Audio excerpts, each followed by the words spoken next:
ठीक है, कि जो ग्रामीण अधिवास होते हैं, इन ग्रामीण अधिवासों के प्रकार कौन कौन से हैं। तो एक बार आज फिर देखते हैं अपन वापस यहाँ पर कि जो ग्रामीण अधिवास होते हैं इनके विभाजन या इनके प्रकारों के या इनके वर्गीकरण की बात की जाए, तो इनके पैरामीटर की बात की जाए, तो देखिए मकानों की संख्या किस आधार पर वर्गीकरण किया जाता है इनका। तो देखिए जो अपना टॉपिक है वो है ग्रामीण अधिवासों के प्रकार। ठीक है, तो ग्रामीण अधिवासों के जो प्रकार होते हैं इनको मकानों की संख्या और उनके बीच की दूरी के आधार पर किए गए विभाजन को अधिवासों का प्रकार कहा जाता है। ठीक है, कि अधिवासों का प्रकार किसे कहा जाता है, या जो ये अधिवास होते हैं इन अधिवासों को किस आधार पर विभाजित किया जाता है या किस आधार पर इनको बांटा जाता है। तो देखिए मकानों की संख्या, ठीक है ना, किसके आधार पर, मकानों की संख्या और उनके बीच की दूरी के आधार पर किए गए विभाजन को किस नाम से जाना जाता है, अधिवासों का प्रकार के नाम से जाना जाता है या अधिवासों का प्रकार कहा जाता है। ठीक है, अब यहाँ पर बात की थी अपनों ने जो ग्रामीण अधिवास हैं, इन ग्रामीण अधिवासों के अगर प्रकार की बात की जाए तो मुख्य रूप से कितने प्रकार के होते हैं, 4 प्रकार के होते हैं। ठीक है, पिछली क्लास में भी बात कर ली तो अपनों ने कि 4 प्रकार कौन कौन से हैं, लेकिन एक बार फिर बात करते हैं यहाँ पर कि 4 प्रकार कौन कौन से हैं। तो नंबर 1 की बात की जाए यहाँ पर, उसको नंबर 1 है सघन या गुच्छित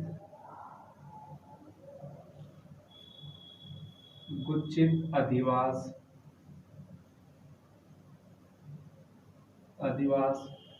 ठीक है, सेकंड की बात की जाए यहाँ पर, सेकंड है प्रकीर्ण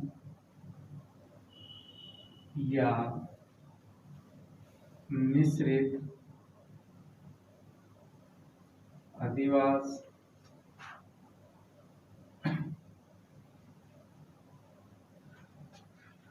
नंबर 3 की बात की जाए यहाँ पर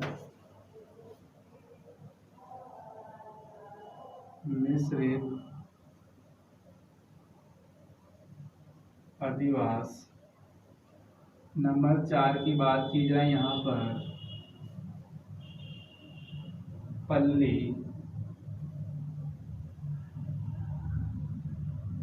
अधिवास।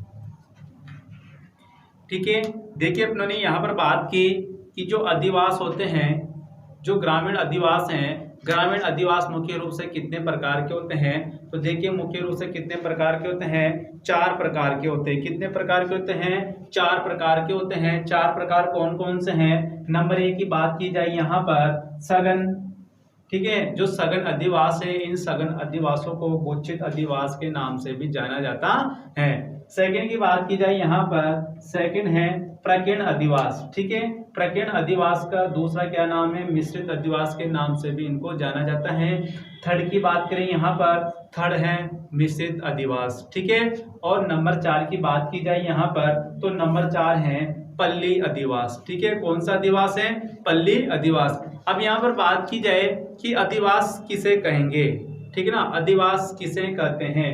पिछली क्लास में भी बात की, जब अपना टॉपिक स्टार्ट हुआ था विश्व मानव अधिवास, तब भी अपनों ने बात की थी कि अधिवास किसे कहेंगे। तो देखिए जो पृथ्वी का धरातल है, इस पृथ्वी के धरातल पर मानव द्वारा निर्मित, ठीक है ना, मानव द्वारा निर्मित एवं विकसित आवासों के संगठित समूह को किस नाम से जाना जाता है, अधिवास के नाम से जाना जाता है। ठीक है, अब देखिए यहाँ पर जो अपना जो टॉपिक था ग्रामीण अधिवासों के प्रकार, और ग्रामीण अधिवासों के प्रकार मुख्य रूप से कितने प्रकार हैं, 4 प्रकार। ठीक है ना, अब इन चारों प्रकार, जो 4 प्रकार विभाजित किए, इनका मुख्य आधार क्या माना जाता है, इनका मुख्य आधार माना जाता है कि मकानों की संख्या और उनके बीच की दूरी के आधार पर। ठीक है ना, मकानों की संख्या और उनकी बीच की दूरी के आधार पर कितने भागों में बांटा, इनको 4 भागों में।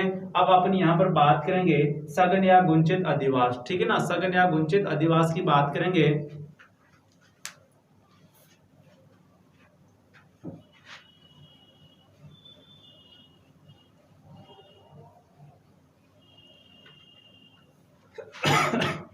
तो देखिए यहाँ पर सघन या गुंचित अधिवास की बात की जाए तो इन ग्रामीण अधिवासों को पुंजित के नाम से भी जाना जाता है। ठीक है, किस नाम से जाना जाता है, पुंजित के नाम से भी जाना जाता है।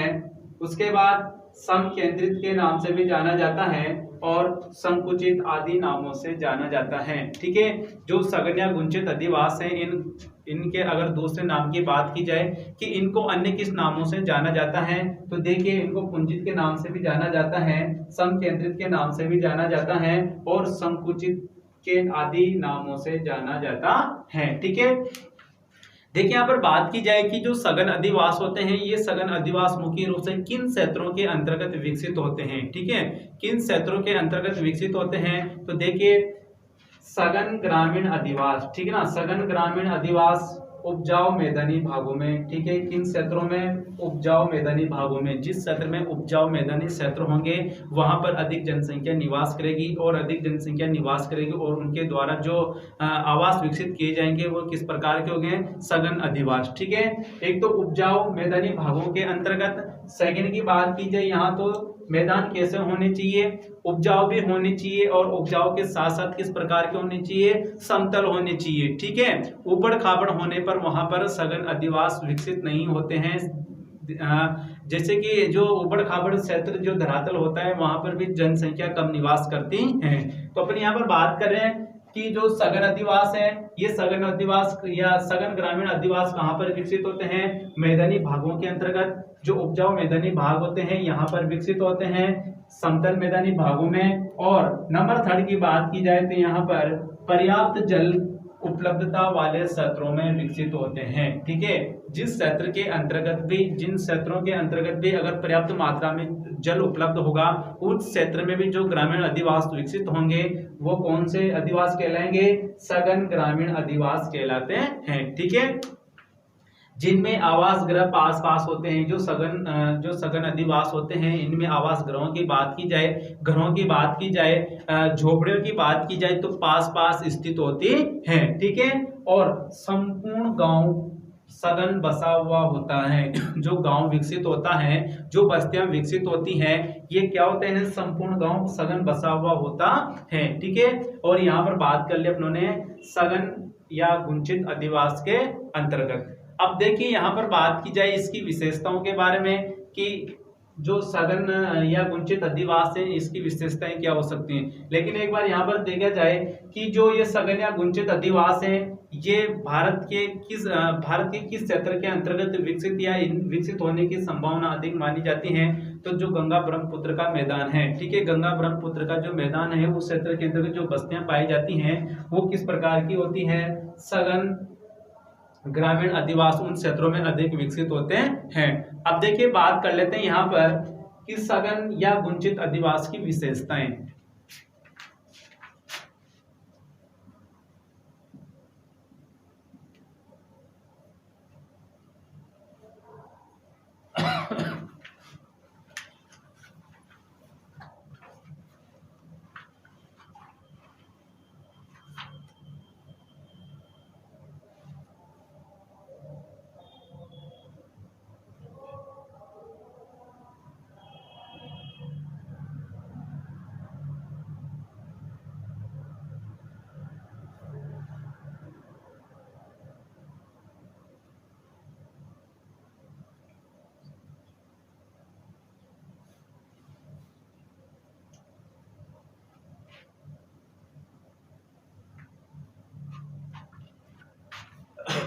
तो देखिए विशेषताओं के बारे में यहाँ पर बात की जाए तो नंबर एक विशेषता होगी यहाँ पर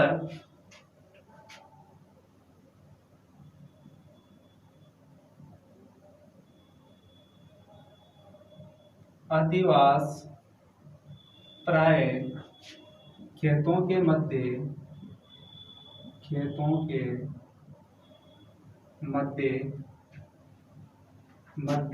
किसी ऊंचे एवं बाढ़ से सुरक्षित स्थानों पर बसे होते हैं। ठीक है, सेकंड की बात की जाए यहाँ पर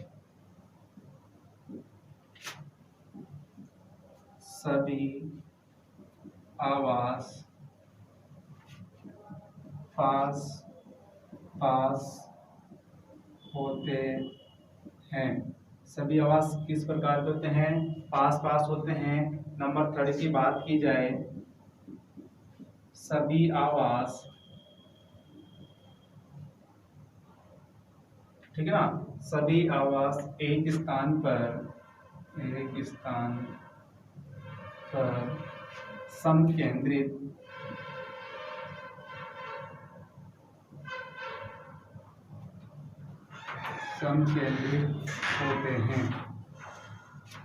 समकेंद्रित होते हैं। नंबर 4 की बात की जाए, यहाँ पर इनमें आवासों की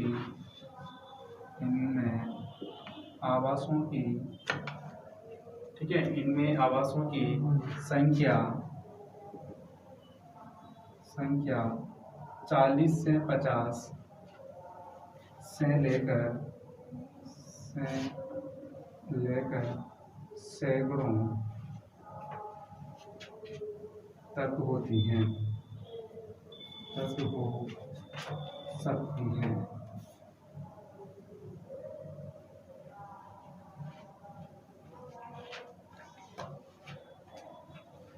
देखिए, इनकी विशेषताओं के बारे में बात की जाए, यहाँ पर जो सघन या गुंचित अधिवास हैं, इनकी विशेषताओं के बारे में बात की जाए कि इनकी मुख्य रूप से क्या क्या विशेषताएं हो सकती हैं।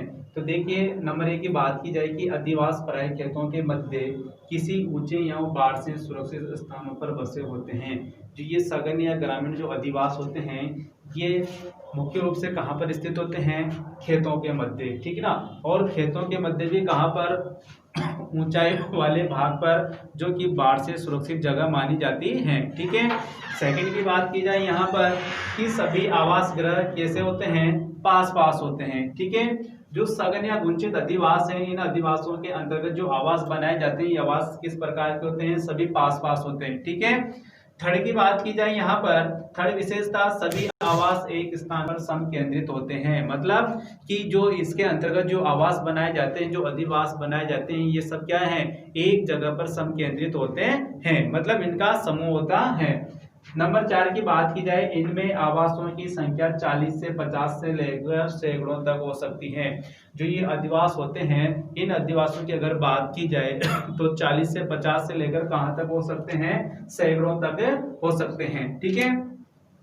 और यहाँ पर बात की थी अपनों ने कि जो इसके अंतर्गत जो गांव बसे होते हैं, देखिए यहाँ पर बात की थी कि संपूर्ण गांव सघन बसा हुआ होता है, ठीक है ना। जो सघन या गुंचित अधिवास हैं, इसके अंतर्गत जिन ग्रामीण बस्तियों का विकास होता है, वो ग्रामीण बस्तियां किस प्रकार की होती हैं? सघन होती हैं, ठीक है। सघन का मतलब इनमें जो मकान, जो आवास होते हैं, वो बिल्कुल क्या होते हैं? पास पास में होते हैं। जैसे बात की जाए यहाँ पर, ये किसी क्षेत्र विशेष की बात की जाए और यहाँ पर इस प्रकार जो बस्ती विकसित होगी,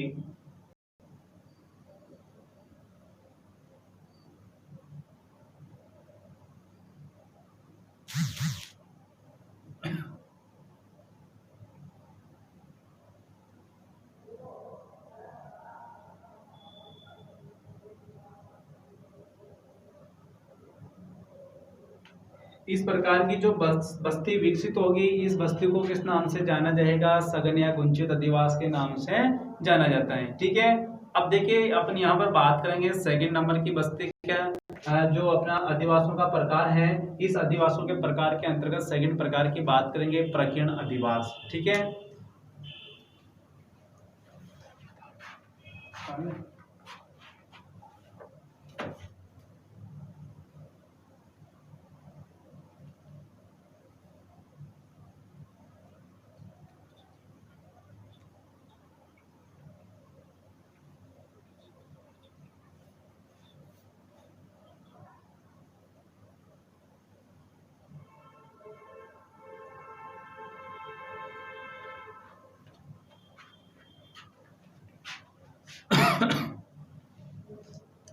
देखिए, भारत के संदर्भ में बात की जाए यहाँ पर कि जो सघन अधिवास होते हैं, ये सघन अधिवास मुख्य रूप से कहाँ पर विकसित होते हैं? जो सघन बस्तियां होती है, कहाँ पर विकसित होती हैं? तो देखिए, गंगा सतलज के मैदान, जो गंगा सतलज का मैदान है, इस क्षेत्र में जो बस्तियां विकसित होती हैं वो किस प्रकार की कहलाती हैं? सघन बस्तियां कहलाती हैं। सेकंड क्षेत्र की बात करें तो जो मालवा का पठार है, मालवा के पठार के क्षेत्र में जो पहाड़ी विकसित जो बस्तियां विकसित होती हैं वो किस प्रकार की कहलाती है? सघन बस्तियां कहलाती हैं। ठीक है। विंध्यन पठार, नर्मदा घाटी का वाला जो क्षेत्र है वो क्षेत्र, और राजस्थान के मैदानी भागों में इस प्रकार के जो राजस्थान का मैदानी भाग है, इस मैदानी भाग के अंतर्गत भी किस प्रकार की बस्तियों का विकास हुआ है? सघन या गुंचित प्रकार की बस्तियों का विकास हुआ है। अब बात करेंगे अपन यहाँ पर प्रकीर्ण बस्तियों की। ठीक है।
देखिए, प्रकीर्ण अधिवास या एकाकी अधिवास की बात की जाए तो इस प्रकार के जो अधिवास बनाए जाते हैं या इस प्रकार के जो अधिवास होते हैं ये या तो बिखरे हुए होते हैं या छितरे हुए होते हैं। ठीक है।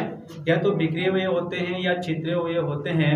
इनका मतलब है कि इसके अंतर्गत जो प्रकीर्ण अधिवास होते हैं, इन अधिवासों के अंतर्गत जिन अधिवासों का निर्माण किया जाता है, जो अधिवास होते हैं ये पास पास में स्थित नहीं होते हैं। ये क्या होते हैं? दूर दूर पर।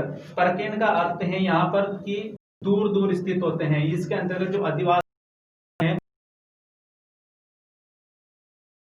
भूमि को छोड़कर, ठीक है, जो ये अधिवास बनाए जाते हैं किस प्रकार के? प्रकीर्ण अधिवास से कृषि भूमि को छोड़कर, कृषि योग्य उपजाऊ भूमि को छोड़कर बनाए जाते हैं। ठीक है।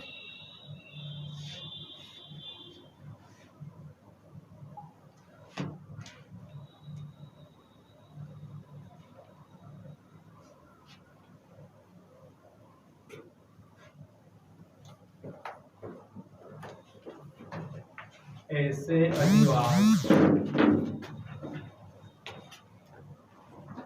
जैसे अधिवास छितरे एवं बिखरे हुए होते हैं, बिखरे हुए होते हैं।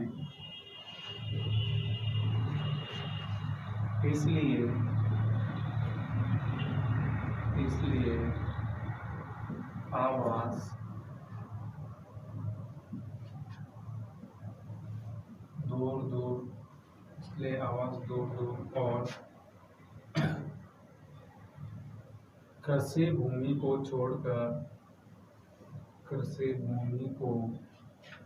छोड़कर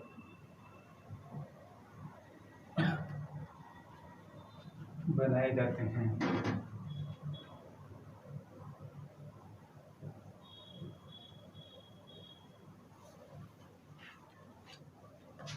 देखिए, प्रकीर्ण अधिवास के अंतर्गत बात की जाए तो ऐसे अधिवास छिद्रे एवं बिखरे हुए होते हैं। छिद्रे एवं बिखरे हुए का मतलब है कि ये क्षेत्र विशेष हैं। इस क्षेत्र विशेष के अंतर्गत जो बस्तियां होती हैं, जैसे एक बस्ती तो यहाँ पर, एक बस्ती यहाँ पर, एक बस्ती यहाँ पर, एक बस्ती यहाँ पर, एक बस्ती यहाँ पर, एक बस्ती यहाँ पर, ठीक है ना। इस प्रकार की जो बस्तियां, इस प्रकार का जो प्रतिरूप विकसित होता है उनको किस नाम से जाना जाता है? प्रकीर्ण या एकांकी बस्तियों के नाम से जाना जाता है। और इस प्रतिरूप या इस अधिवास के अंतर्गत देखिए बस्तियों की बात की जाए तो बस्तियां क्या होती हैं? दूर दूर, ठीक है ना। आवास गृह कहते हैं ये दूर दूर स्थित हैं, जो आवास गृह हैं ये दूर दूर स्थित हैं और कृषि भूमि को छोड़कर बनाए जाते हैं, ठीक है। जो कृषि भूमि है, कृषि योग्य जो भूमि है, इसको छोड़कर जो इसके अंतर्गत क्या बनाए जाते हैं, अधिवास बनाए जाते हैं, ठीक है। तो इस प्रकार के अधिवासों को किस नाम से जाना जाता है, प्रकीर्ण या एकाकी अधिवास के नाम से इनको जाना जाता है, ठीक है। अब देखिए यहाँ पर बात कर लेते हैं इनकी विशेषता के बारे में कि क्या क्या विशेषताएं इस प्रकार के अधिवासों की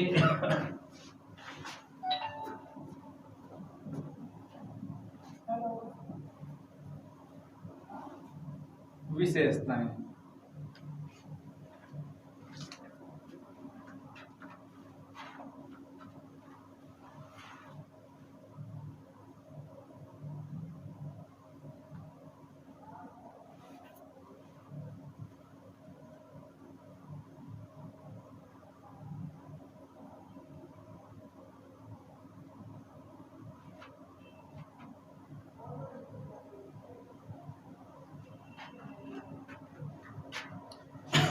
तो देखिए यहाँ पर नंबर 1 की बात की जाए,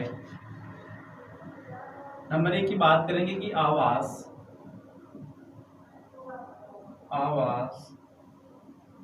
एक दूसरे से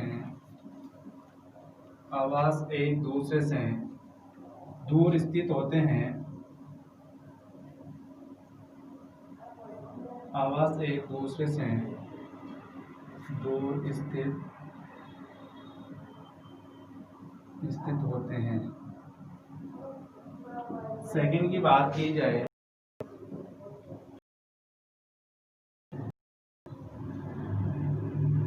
एकाकी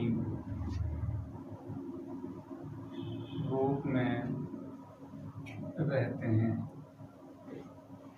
थर्ड विशेषता की बात की जाए,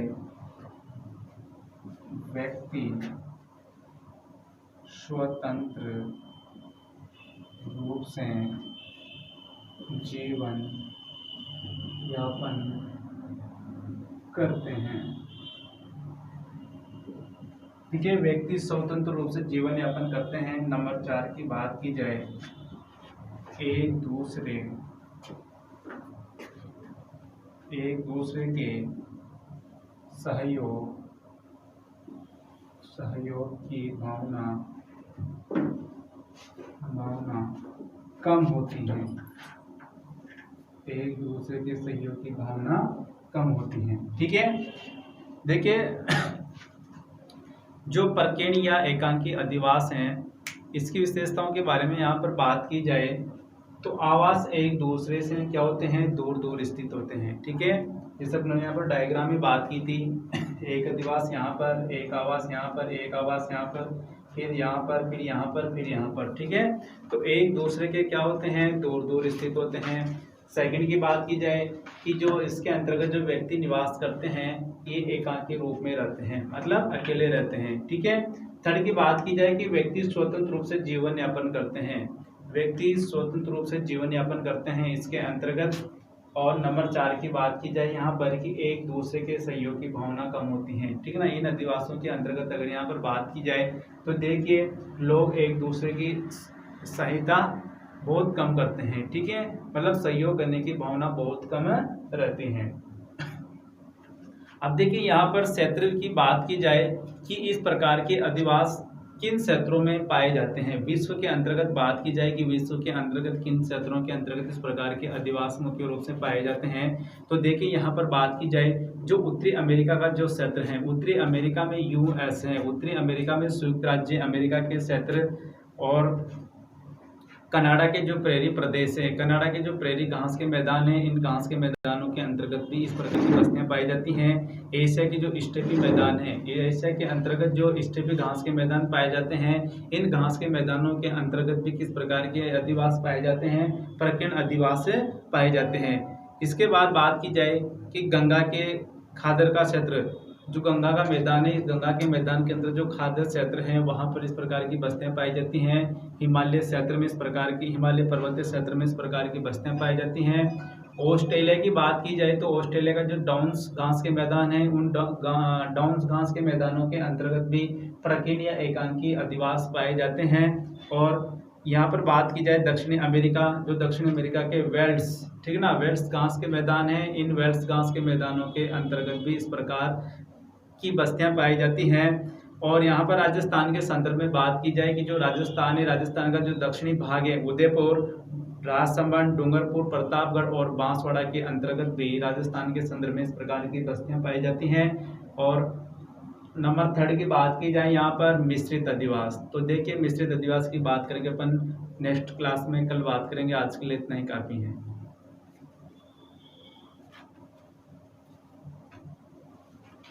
और भाई क्लास कैसे सेट की उन्होंने पढ़ाते पढ़ाते क्या लिखा है?